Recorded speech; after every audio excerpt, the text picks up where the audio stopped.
Hey everybody, this is Allison.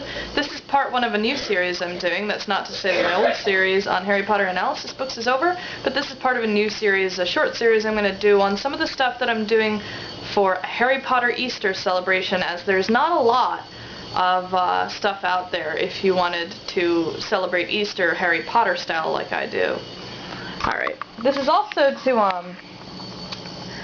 to remind people of the Christian message of the series, so I'm going to be giving Easter baskets to both of the pastors at my church and some other people who may not have realized how serious I was about the Christian symbolism of the series. So I'm just going to take a quick glance at some of the things that I'm working on that I've been planning for a couple weeks. Some things that are already, half started. Now, 2 weeks from Easter, I can actually start on some other things. First of which is one of the Easter cards. I drew to the best of my ability, and by looking off other pieces of fan art and sort of combining some things, some fan art and some designs for Easter cards based on passages from the Harry Potter series. So this is one of the cards that is completed for Easter. This passage is from Harry Potter and the Goblet of Fire, The Weighing of the Wands, and it's quoted as it's Ollivander showing Harry Potter's wand, and he creates the fountain of wine, a very interesting passage that has some Christian symbolism. So there's Ollivander holding the wand, and the design around it is holly leaves and phoenix feathers to symbolize what's in Harry's wand. Phoenix being the resurrection bird. Inside is scripture passage that I think relates to it, and from what I've read in analysis books of how it does actually relate to the Potter series, from Matthew 26. And then a statement of Rowling and her belief in God and her faith. So this is actually a really large card. The paper that it's set on, because this is half of the top half of an 8.5 by 11 sheet. As you can see over here, I have another one going with the last enemy that shall be defeated is death, another design, and then the two passages that go underneath. It's mounted with scrapbooking squares on scrapbooking paper, so it's very large paper if you know what that looks like. I don't think I'm going to put this in an envelope. I may, but I probably won't. So yeah, it's on gold scrapbook paper. I also got some silver for this other one over here. It's about $1 a sheet for the scrapbook paper, and then whatever it is for a color photocopy, because you want to keep the originals intact always. Alright, so that's the card. One of the other things that I've been working on are making little phoenixes.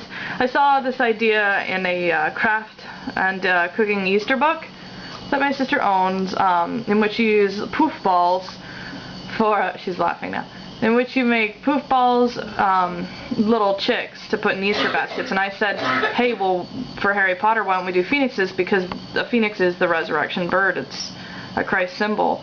But alas, there's no really gold poof balls with red feathers, so I substituted those with the body's 2.5-inch styrofoam balls you can get at craft stores. A lot of kids use these in schools for diagrams of the solar system.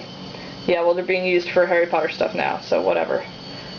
There, that's what I think about science. Okay, so 2.5-inch styrofoam balls, and the other one's a 2-inch for the head. And as you can see, I have some of the supplies here, and I'm going to make another video in which I sort of walk you through some of the steps to making one of these phoenixes.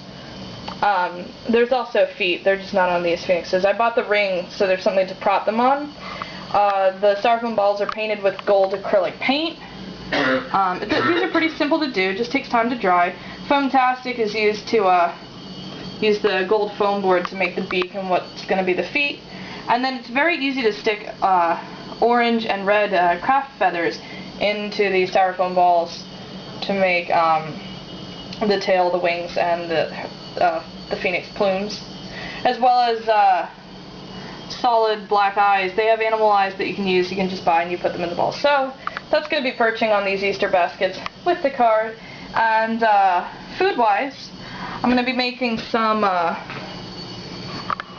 chocolate mold candies. The 2 mold designs that are in these packs, I don't think you need 2 packs, but I got 2 packs anyway, because they're cheap. are crosses with roses on them, and that's extremely symbolic for Harry Potter because the rose and the Philosopher's Stone are really related. And then the other one's a lily design, which is awesome because it's Harry's mom, and it's what Snape loved, was Lily Potter. So yeah, the lily and the cross with the rose on it. They're the only two I'm going to make, and for that I'm going to put them in some gold baking cups, and then put them into candy boxes with some nice liners. So they're the three main elements: the candy, the phoenix, and the card. These are melting. I'm going to try this out. I've never actually done this before. These are melting cups to melt the chocolate in, chocolate wafers to melt, and then there's candy writer, which, you know, you draw in the color that you need, the specific color. So this one's yellow, and then I have a dark green for the stems, and red for the roses, because then you have the white is vanilla, and the brown, the dark chocolate, is the brown of the cross. Okay, so I'll update you guys in a little while on how the chocolate's going, and hopefully show you some of the finished product candy-wise. Alright, happy Easter Harry Potter style.